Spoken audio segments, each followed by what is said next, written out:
Hello friends, ఈరోజు మనము ఈ వీడియోలో చూసి గుత్తొంకాయ కూర ఎలా చేయాలో నేర్చుకుందామండి.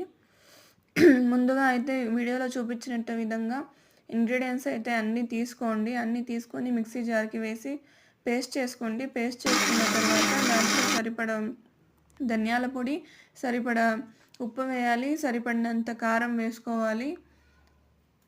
ఒక టేబుల్ స్పూన్ ఆయిల్ వేయాలి. ఆయిల్ వేసి మొత్తం క్లీన్‌గా మిక్స్ చేయాలండి. మిక్స్ చేసిన తర్వాత ముందుగా కట్ చేసి పెట్టుకున్న బ్రింజల్స్ ఉంటాయి కదా! అదే అండి వంకాయలు. వంకాయలని ఫిల్ చేసి పెట్టుకోవాలి. ఆ తర్వాత ప్యాన్ పెట్టి ప్యాన్‌లో ఆయిల్ వేయాలండి.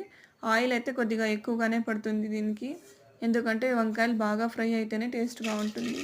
దాంట్లో ఆవాలు, కొద్దిగా కరివేపాకు వేగిన తర్వాత ముందుగా ఫిల్ చేసి పెట్టుకున్న బ్రింజల్స్ అయితే వేసుకోండి.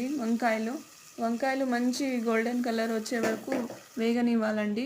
వేగిన తర్వాత మసాలా వేసి పచ్చి వాసన పోయే వరకు మసాలాని వేయించాలి. ఆ తర్వాత కొద్దిగా వాటర్ వేసి దానికి మూత పెట్టి 2 విజిల్స్ వచ్చే వరకు కుక్కర్ పెట్టాలండి. అంతే అండి. ఎంతో టేస్టీగా ఉండే వంకాయ కూర రెడీ.